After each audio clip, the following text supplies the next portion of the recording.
ஓம் சைராம், ஜெய் சைராம். என் அன்பின் பிரியமே, நீ வாழும் வாழ்க்கைக்கு ஒரு நல்ல அர்த்தம் வேண்டாமா? உன்னை யாரும் பெருமையாக நினைக்க வேண்டாமா? உன்னை விட்டு போனவர்கள் மீண்டும் உன்னிடம் வந்து சேர வேண்டாமா? இவை அனைத்தும் விரைவில் நிறைவேறும். ஒரு நாள் நீ சற்றும் எதிர்பாராத விதமாக ஒரு நல்ல செய்தி உனது வாயிற்கதவை தட்டும். எத்தனையோ முறை உன்னை வீழ்த்தி பார்க்க ஆசைப்பட்டார்கள், உன்னை இழிவாக்க ஆசைப்பட்டார்கள்.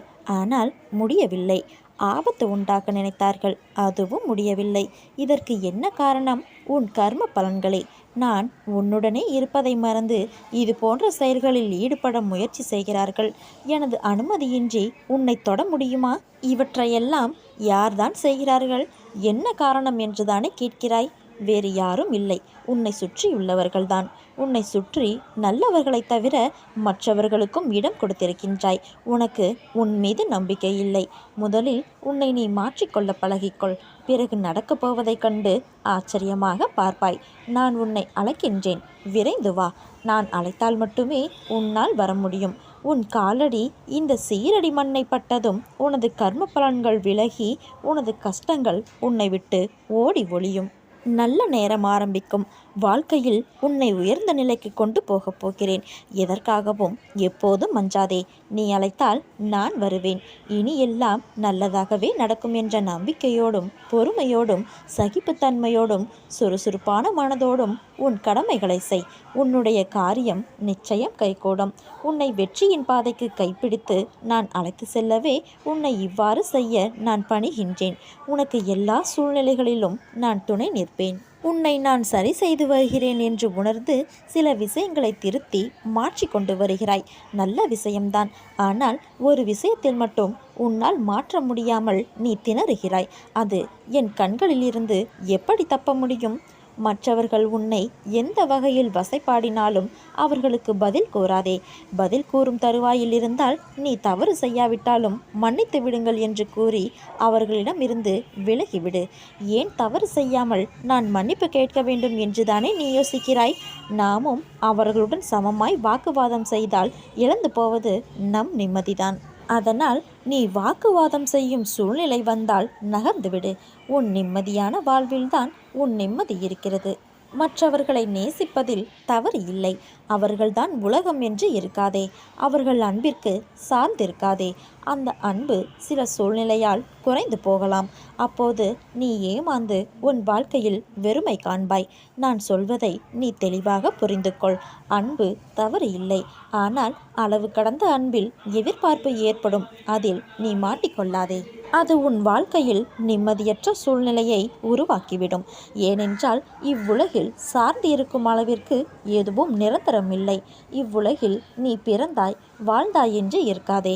மற்றவர்களின் உணர்வை உன் உணர்வாக மதித்து நட. வாழ்க்கையில் போராடி தோற்பது என்பது அவமானமில்லை. வெற்றியை விட உனக்கு கிடைத்த மிகப்பெரிய பரிசு அனுபவமாகும். அந்த அனுபவத்தில்தான் வாழ்க்கையை உன்னால் வாழ முடியும். அதன் பிறகுதான் உண்மையான வாழ்க்கைக்கு அர்த்தத்தை நீ உணர்வாய். சோம்பேறித்தனத்தை தூக்கி எறி. போராடு. போராடாமலே வாழ்க்கையை கடினம் என்று சொல்லாதே.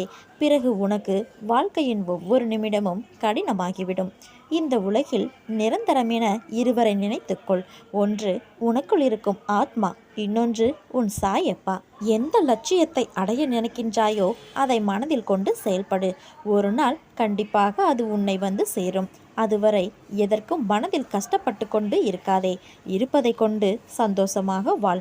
உனது எண்ணங்களை ஒருநிலைப்படுத்தி நம்பிக்கையோடு உன் கடமைகளை செய்.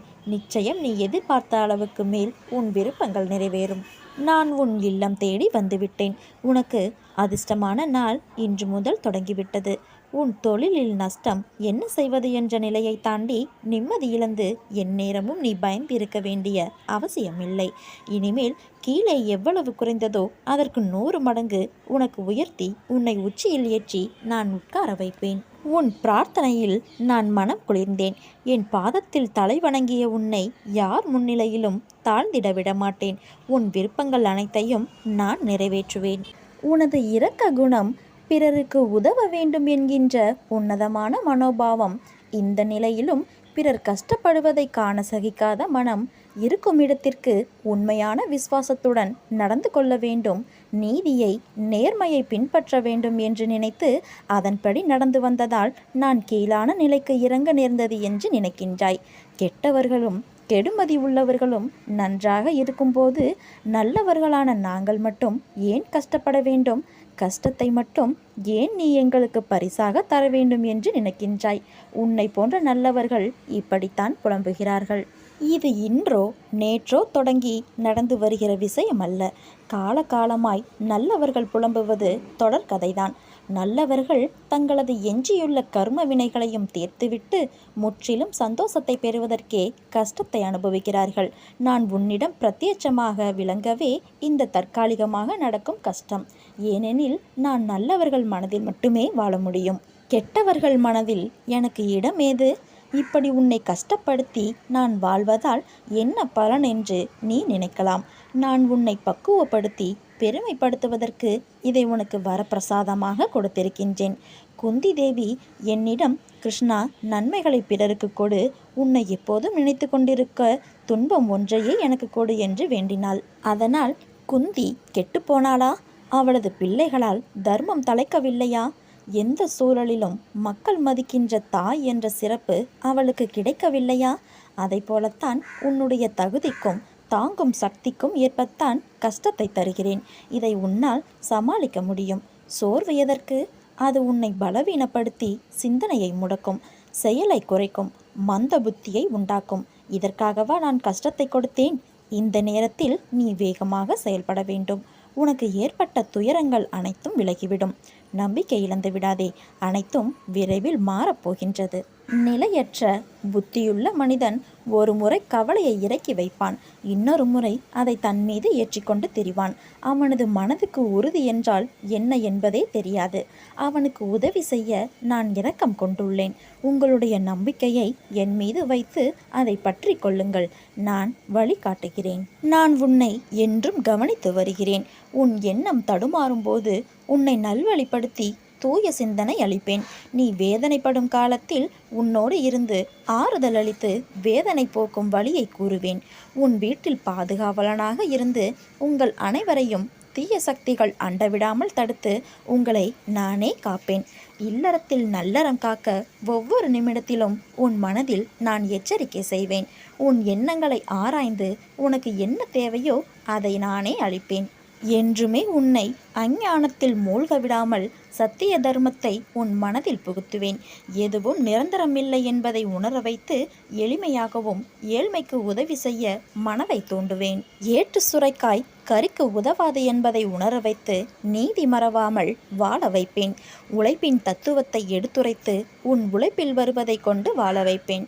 இன்ப துன்பம், ஏற்றத்தாழ்வு, இதனால் வந்த கர்மாவை என்னவென்று அறிய வைத்து மனமகிழ்ச்சியோடு நீ ஏற்று இந்த ஜென்மத்திலே அனுபவித்து பூரணம் கண்டு பிறவி கடந்து என்னோடு அழைத்து கொள்வேன். பாபாவின் அருகில் இருக்கும் பாக்கியம் நமக்கு கிடைக்க வேண்டும்.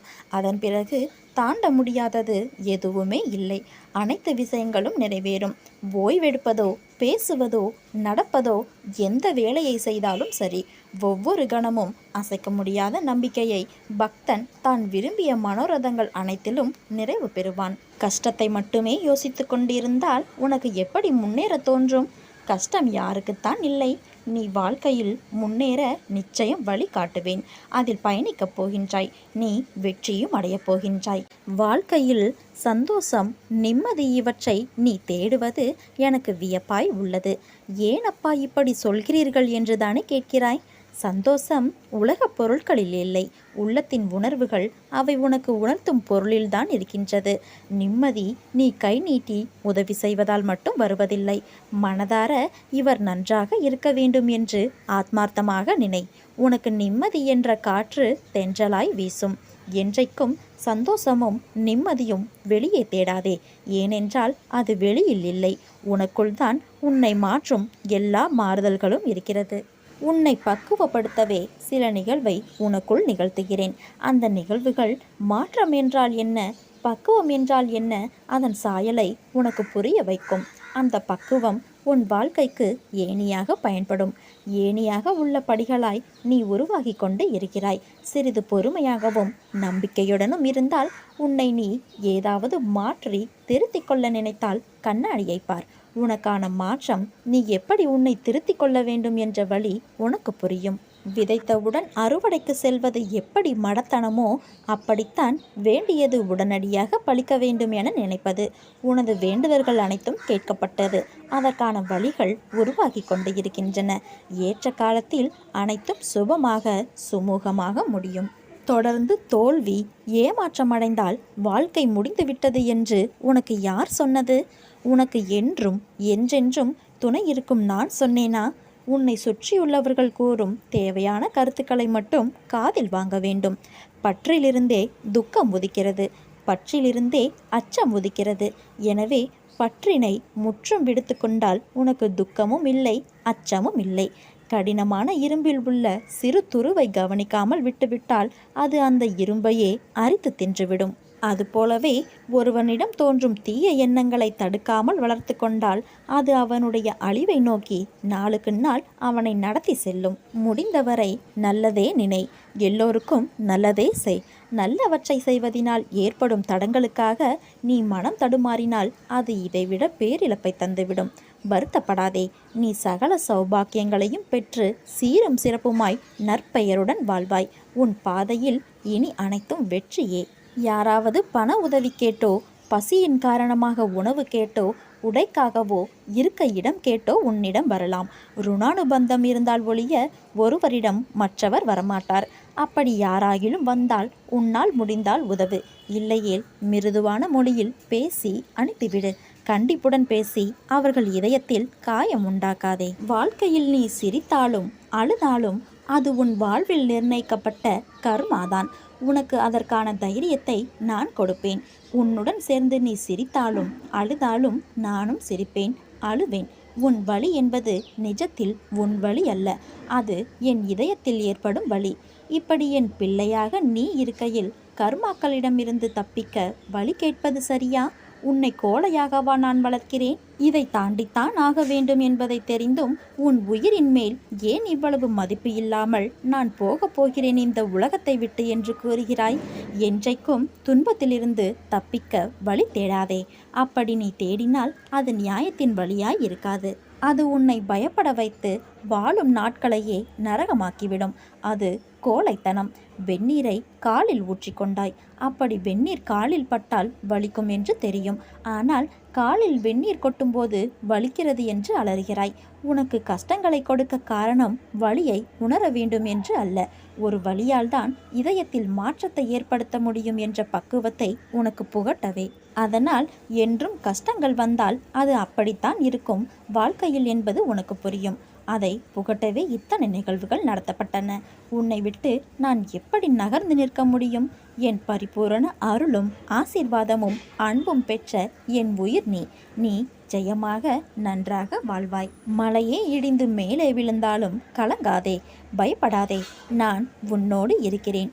பலம் கொண்டு திடமான மனதோடு இரு. பாபா உங்களை ஒருபோதும் கைவிடவே மாட்டார்.